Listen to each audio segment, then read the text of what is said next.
He was born and raised in Dufferin County in the East Luther Township. He has been a collector all of his life, with his first treasure purchased at 12 years of age. Through his work in the area, he has been instrumental in the restoration of several historic buildings.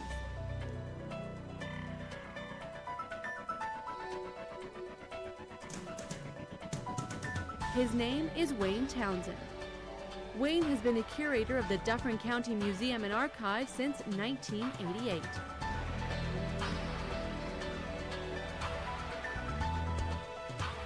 He has focused on building the collection of archives and artifacts to help citizens preserve the county's heritage.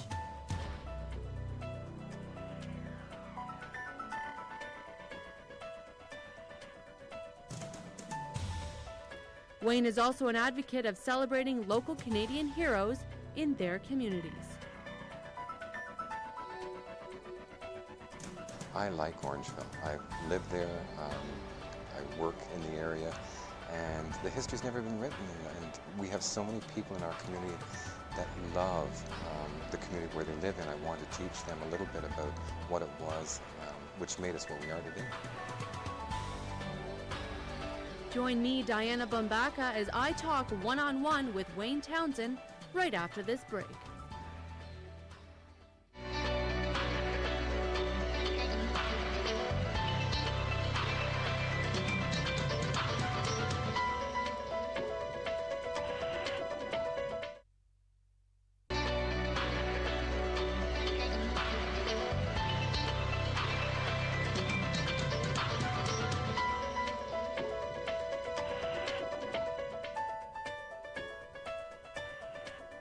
Welcome to One-on-One. I'm Diana Bumbaca, and joining me today is Wayne Townsend, the curator of the Dufferin County Museum and Archives. Thank you very much for joining me today. I'm very excited to be here.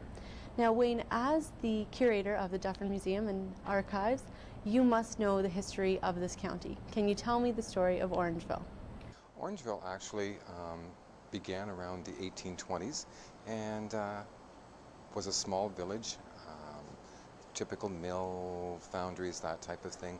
But then this American entrepreneur named Orange Lawrence arrived on the scene, and he really got the town moving. And subsequently, the town was named after him. A strange name, Orange, but that's how we got to be called Orangeville. So it was basically due to himself and a young man named Seneca Ketchum, who was also an American. So we were very much influenced by people who came here as United Empire Loyalists. Now, you were born within the county. What was it like to grow up here? It was great. I was born in East Luther. Luther Marsh is a wildlife preserve, so I got to work with my grandfather on the wildlife preserve and enjoy a really rural, sort of backward life until I was 16 and moved to Orangeville. And you, I assume, have your own personal collection of artifacts. When did you start your first collection? I started when I was 12 years old, and my first piece was a Bennington bowl that I bought from my next door neighbor, Margaret Boyle, and that sort of got me addicted. What is it that attracts you to collecting? The stories, the provenance, the story that goes with the piece, who owned it, who used it, who painted it. I really like Canadian art, and it's really exciting for me to do the research into things, how they were made, and how they fit into general history. Now, is there an example that you can give me of maybe your favorite piece that you personally own and the story that goes with it? Oh boy, probably my favorite piece is a small bowl, and this bowl was carried by a woman into Ontario, and it was her prized possession. She wrapped it and brought it with her and brought it out when she was lonely, and she left a recording with it, a record with it of what it was and who she was and who her family was and stuff like that. And I've always sort of been really attracted to that little bowl. And how do you go about finding artifacts? For myself or for the museum? Both. Let's start with yourself, and then we'll go to the museum. I'm a shopaholic. I love to go to antique malls and garage sales and things like that, and to look around and find things that are undiscovered by other people. For the museum, it's really easy. I like to talk to people. I'm born and raised here, so I sort of know what people have. So there's always a joke in Dufferin County: don't ever invite Wayne over for dinner, or you'll end up giving him your dining room set. So it's just knowing the community and knowing the people in it and knowing what's here. Now, in knowing the community, you have been involved in many restoration projects of different buildings, like the Opera House. What has been your favorite project and why? I think probably the restoration of the Orangeville Town Hall, just sort of to go into it, to remember what a building was once, and to be given the opportunity, or to take the opportunity to rip down the modern fabric and find that there is this beautiful, beautiful opera house still underneath with the beautiful wooden ceilings that we see today. And it was sort of like unwrapping a birthday present and finding that it was still there, and then convincing the community that it was worthwhile to use it again. And it's been a real success story, as you know, and it's just great for me to go to a play there now and look around and think of what happened. And now, I know with the Opera House especially, it was discovered that the stage was not originally at the back, it was originally at the front. So how do you go about restoring a building? Where do you start to get your information? Lots of ways. Photographs are a wonderful thing. Research, I love research, and to go back and find out, you read between the lines. I know when we found out about the stage, it was when we were actually ripping the fabric apart, and you see that paint lines didn't follow exactly. There's been some areas repainted or not painted, so it was quite easy actually to do that. And talking to people who remember, that's my favorite thing, just talking to people. What do you remember when you were a kid? What was it like when you went to the Opera House? That type of thing. It's always great and rewarding for me. What are the biggest challenges when it comes to a project of that size? The biggest challenge is finding people who want to give us money to restore things like that, to work with government agencies and to work with businesses to find the cash, because if you've got the money, anything's possible. When we come back from break, I'm going to ask you a little bit about who some of your mentors are and how you got to the position that you're in right now. Please stay with us. There's more to come on One on One.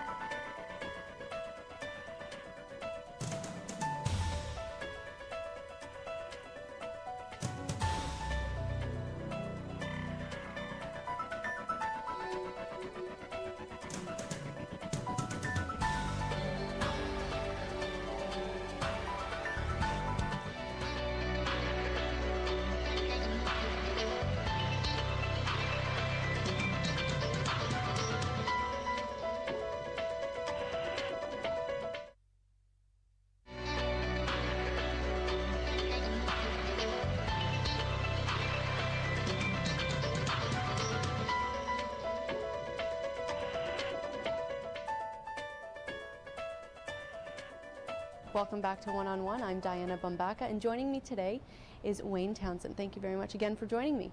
Thank you, Diana. Now, Wayne, getting to where you are today, you must have had a bunch of role models. Who is it that you've looked up to? Who's been your inspiration in this career? When I was younger, it was the people in the community who were interested in local history. I think of people like Bess Marshall and my friend Steve Brown, who actually works as the archivist at the museum. These people who were passionate about history. When I started working at the museum, my mentor was definitely a man called Walter Tavel.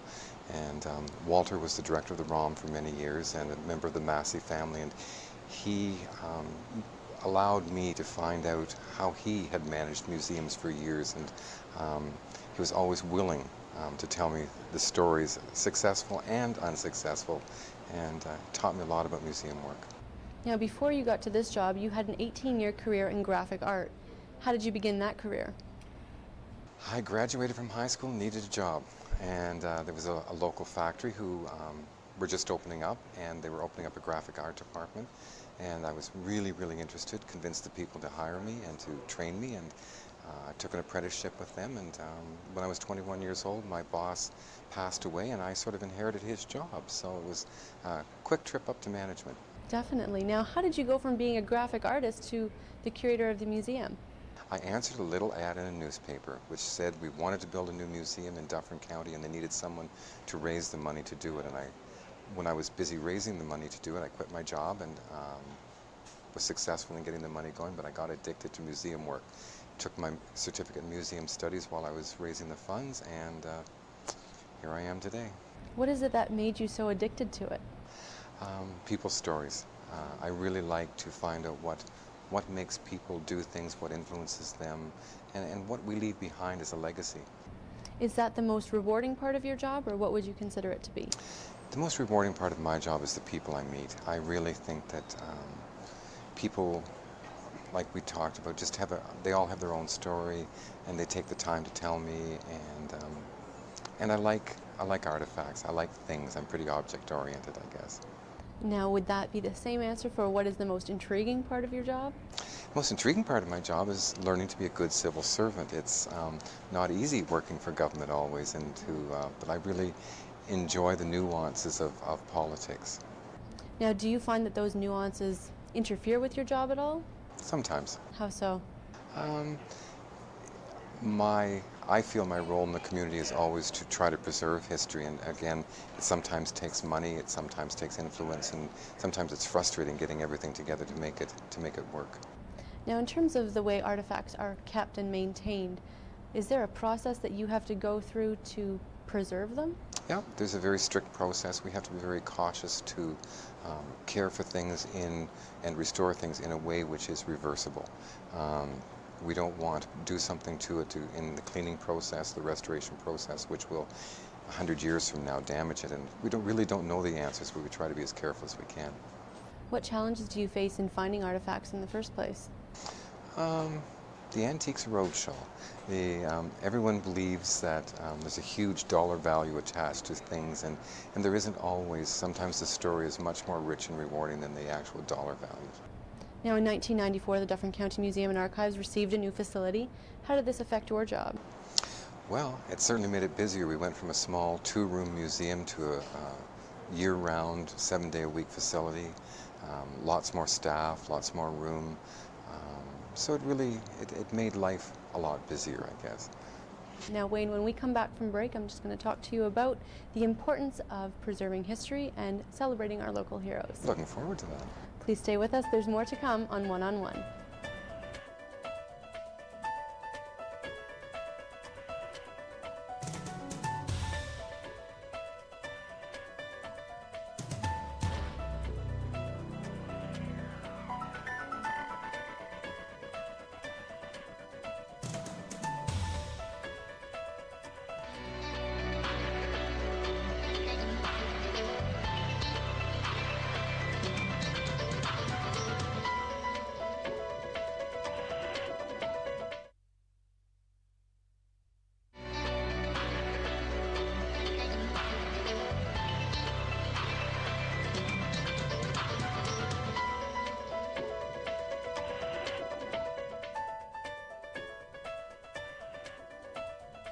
Welcome back to One on One. I'm Diana Bumbaca, and joining me again is Wayne Townsend.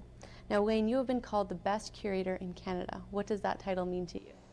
Well, besides the over-exaggeration, I think that we as curators are recognizing the need for community involvement, and that's something that we take very seriously. We're not just a historical place, but we try to take part in everything that happens in the community, because everything eventually becomes history. And I think that small communities or larger ones need a sense of identity, and I think that that's something we capture at the Dufferin County Museum, and I think that more and more museums are doing that. Now, you were born and raised in the county. Would you ever consider moving to a larger community to pursue your career? No, but I've been very, very fortunate to be able to consult on a number of larger museum and heritage projects, and I think in today's modern world it's much easier through internet and telephone and things like that to get involved in heritage projects, but I think I'll always be in Dufferin. Now, not only are you a curator, but you're also a teacher in the way you convey information. What does this role mean to you?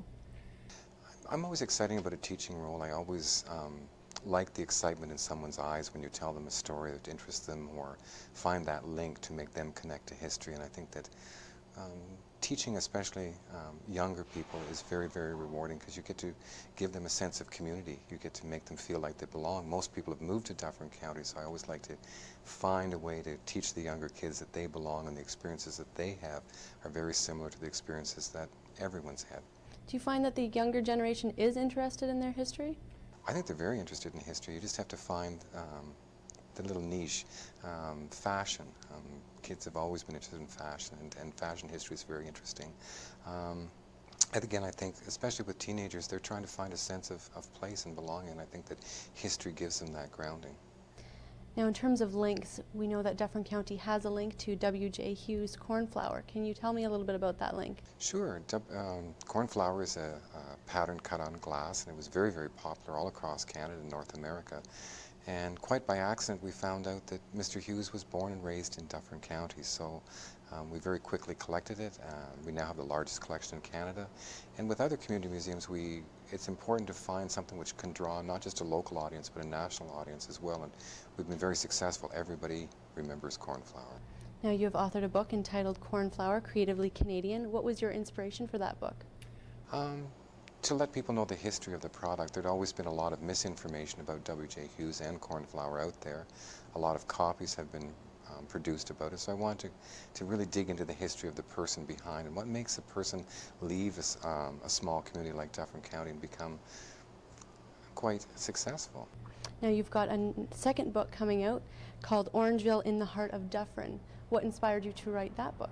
I like Orangeville. I live there.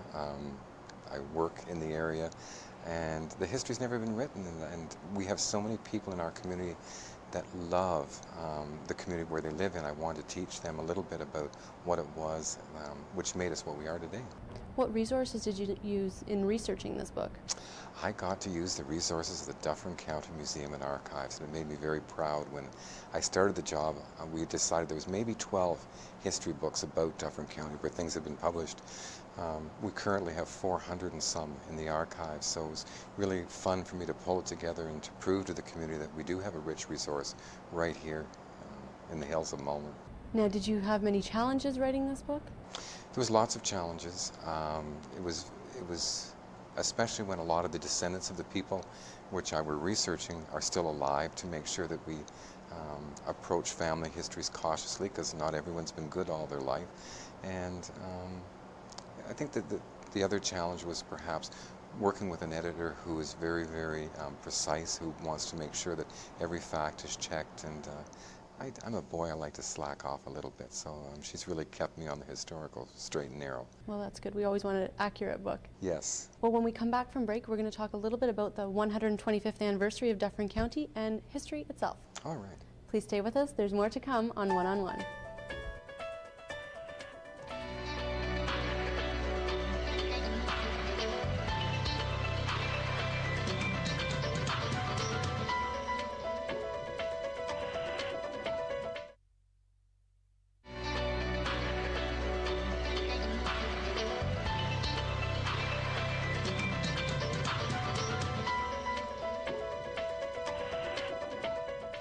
Welcome back to One on One. Now, Wayne, in 2006 of August, we celebrated the 125th anniversary of Dufferin County. What part did you play in that commemoration? Well, it was a fun event. I got to work on a lot of research to make sure that there was lots of things in the newspapers and periodicals in the hills and stuff ahead of time to get people prepared for it, to arrange the historical displays, and to just basically coordinate the volunteers and find people in the community to do the entertainment, to keep it connected to the community, and that was lots of fun. What kind of activities did you have for kids, and who were some of the entertainers that came out? We had lots of people. Deanie Petty was the hostess for the evening entertainment, Kelly Walker and his gang, which are quite a motley crew. We had Eric Negler, we had Mark Dubois, all these people live in the area, and we were able to utilize them and make them feel part of the community even though they've just moved here. It was really great. So what makes Dufferin County so interesting? It's the fact that people are now moving here. For so many years when I was growing up, we've sort of felt isolated and backward because we've got all these hills and rivers and things, but starting in the late 1950s, people realized that it was a great place to live, that the views were beautiful. We're at the highest area in Ontario. People move here because they like the community, not because it's cheap housing, because believe me, it isn't. It's because they really want to live here. They stick with us and they make an impact in the community. What is your opinion on why we should celebrate local heroes and our own local history? I love local heroes. I think that We need to celebrate local heroes because it gives the younger generation something to aspire to. Sometimes when you think you're just a small kid in a small town, in a small school, that nothing will become of your life, and many, many famous and influential people who have affected Canadian and world history have started here in Dufferin County. And, Who would be one of your favorite local heroes? Harry Wolfson. Harry Wolfson was a young Jewish gentleman who was raised in Shelburne, and he went on to work for the Rothschild Bank and was instrumental in setting up the State of Israel in 1948. And it's really, really nice for me when I visited Israel to talk to people who knew of this gentleman who came from my community. Now, we touched on this a little bit earlier, but how can we get the younger generation to get on board and even be involved in some of the museum's activities? We try at the museum to get younger people involved by finding things which are similar to their experiences. Every kid's had pimples, every kid, has gone through their first love, every kid's and every kid collects, and to make them realize that this is a process they take through their life with them, because I can't think of one kid that doesn't have a collection of little teddy bears or stones or rocks or sticks or feathers or anything, and to make them realize that this is something they can do throughout their whole life to acquire things which give them spiritual strength. What is the importance of a museum in a community? A museum's the heart of a community. It's not always its biggest money maker, but it's where the stories live and where we can remember and where we can be respectful, and it connects people. It's always rewarding for me when new people come here. The first thing they do is come to the museum and research their house or their farm and what they bought, and even if you're in a subdivision, it used to be somebody's farm, and it's nice to be able to give that instant connection to people and to say, yeah, you belong here. Now, personally, what is your favorite area of history and why? I really like women's history. I think that because we came from basically a male-dominated society, the traces that women leave are much rarer, much difficult to suss out, but their stories are incredible, their strength, their ability to change, and changing is something that's really, really important to be able to understand change, and women are great at that, and men are a little bit more difficult. Now, for somebody who may have never been to the Dufferin County Museum, can you briefly tell us a little bit about the museum? You're going to see things which are from Dufferin County. You'll find a lot of art. Right now, we do historical art shows, as well as contemporary artists in the community. We do displays about collectibles such as cornflower or Canadian art pottery. Next year we're going to be working on, with Conrad from the ROM, we're going to be working on a Canadian art pottery exhibit. So it's, you'll find things change there a lot. We'd like to change our exhibits every year so that there's something new to look at. And the views, you're going to love the views. So we built ourselves on a beautiful little hill. Well, I encourage all our viewers to definitely take a visit out to see you and the museum. Thank you very much, Wayne, for joining us today. It was a pleasure to talk with you. And thank you. I really appreciate your interest in Dufferin County. Thank you. For all of us here at 101, I'm Diana Bumbaca. Thank you for watching.